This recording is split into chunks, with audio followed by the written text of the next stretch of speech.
Well, first of all, what are your general thoughts about him as a person? Well, this is really tough, you know, because I've never met him. I don't know him except how and what I've seen in television. And I'm suspicious.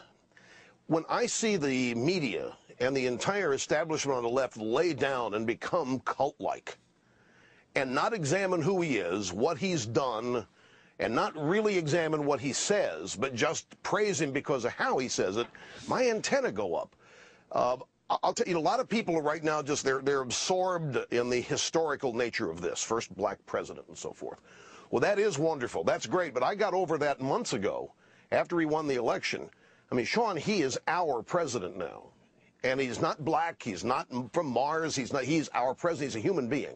We're a country comprised of human beings that the Democrat Party and the left have attempted to arrange into groups of victims. And that's who he appeals to.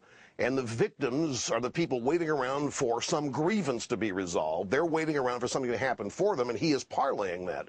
So I think the fact that he's African-American, his father was black, to me it's irrelevant. This is the greatest country on earth. We want to keep it that way. It is that way for specific reasons. And I look at the things that he has said, and I'm very much concerned that our greatness is going to be redefined in such a way that it won't be great, that we're just going to become average. You cannot have this large a government role in the private sector, with so many people thinking that just because they're Americans, they're entitled to things, that this guy is going to be passing them out and keep this country great and innovative, full of entrepreneurs. These things concern me. Now, my critics and yours, when they hear me say things like this, they have knee-jerk reactions. They're not listening or parsing my words either. They're just, well, Limbaugh's not with the program. Limbaugh doesn't get it. Limbaugh is not sensible. The President of the United States, doesn't matter to me what his race is, what his ethnicity is. What matters to me are his policies and what his plans. And I only know what he has said he's going to do based on what he has done and how he's voted. And in terms of what I would use to define the greatness of the country, he's not it. All right, let's take that a step further here, because all throughout the election, we all talked about the Chicago way, his radical friends, associates, etc., his past voting record. By the way, I brought it up a lot. You brought it up a lot. We all talked about it. What do you think he really is that, and people either ignored it, people don't care, or is he just somebody who is politically expedient? That's what he had to do in Chicago. We don't know. See, this is the thing. Now, normally we would have a mainstream media would have vetted this guy, and we would know this. We don't know what he is. That's the whole point. And people don't care what he is. They don't care who he is. They care that he's black. They care that he's historic. They care that they think he's an intellectual because of the way he speaks. It's all about how he speaks. I mean, I look at some of the facial expressions of people when they're watching the guy. It's frightening. But I'm a thinker. You know, a lot of people, I guess, aren't. People are emotional, and they react emotionally to things. And if he makes them feel good, especially in economic bad times, then that's all they're really going to care about. But I have to assume that he is who he is, and his radical associations are certainly things that have defined him. I mean, if you look at the executive orders that he's promised to issue, he's going to overturn the abortion law that has guided who we fund overseas in terms of family planning, and that's been a roller coaster. You know, Clinton imposed it, Bush rescinded it, Obama's going to reimpose it and so forth.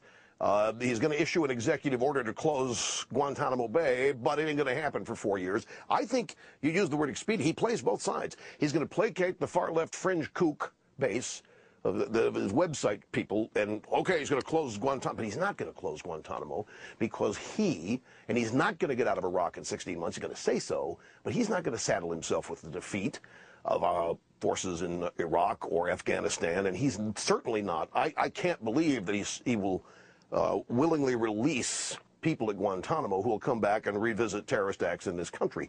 Not on his watch. They would love for that to have happened during Bush. They would love surrender in Iraq when it's on Bush's shoulders. But I don't think he's going to do it. And I think, but he's going to say things that make his fringe kook base think that he's being true to his campaign promises. All right, so then this raises this question. You're a leading voice of opposition, conservative, and have defined conservatives for over 2 decades. You celebrated your 20 years on the air, by the way, nationally syndicated. Congratulations. Thank you. Coming off a record ratings year for you, but here, you are a passionate conservative. You've defined conservatives for many people in this country for years. He represents the antithesis in terms of his worldview.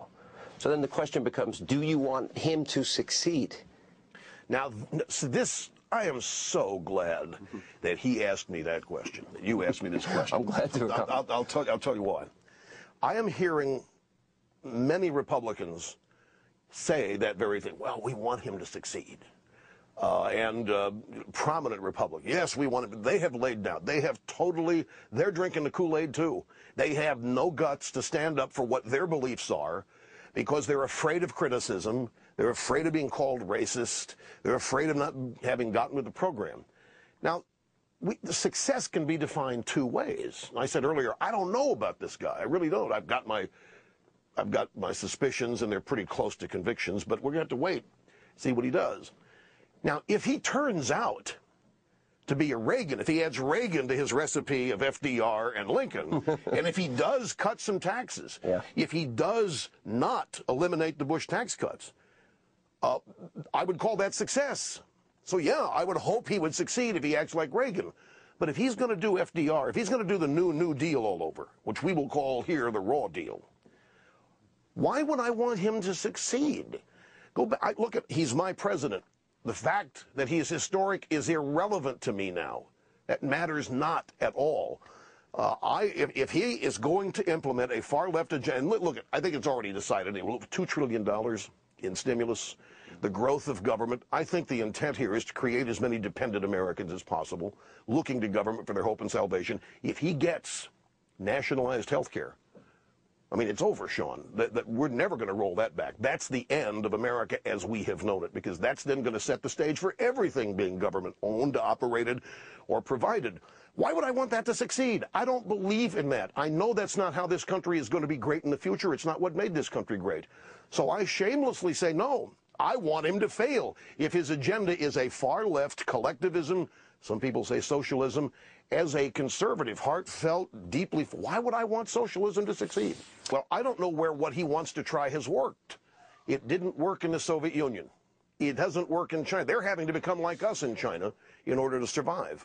It hasn't worked in Cuba. It hasn't worked. It didn't work when the Pilgrims arrived. They tried socialism. Everybody had a plot of ground. They shared what they produced, and the slackers figured out they didn't have to produce anything to get goodies. And so William Bradford said, well, the heck with this. And he said, okay, you get to keep everything you produce, and you're not sharing it. So everybody had to work. They were really giving thanks to God for the lesson that socialism failed. It has never worked. The New Deal didn't work. You know, Hoover was president through the Depression for 1 year. FDR prolonged the New Deal for 7 or 8 years, and yet he's given credit for ending the Depression. Didn't happen. World War II and the New Deal didn't work. This is New Deal. It doesn't work. If it works, it will be the first time that it works, but it never has, and I don't think this is going to be the record breaker. So I'm guessing you didn't get your Obama commemorative dinner plates rush. It's gotten so bad. Did you notice they had the commemorative Obama thong? I mean, what do you make of the, you talked about a cult-like personality, or you use the term Messiah, the anointed one. He descended from the heavens at Invesco Field. What do you make of this Obama worship syndrome, Obama mania?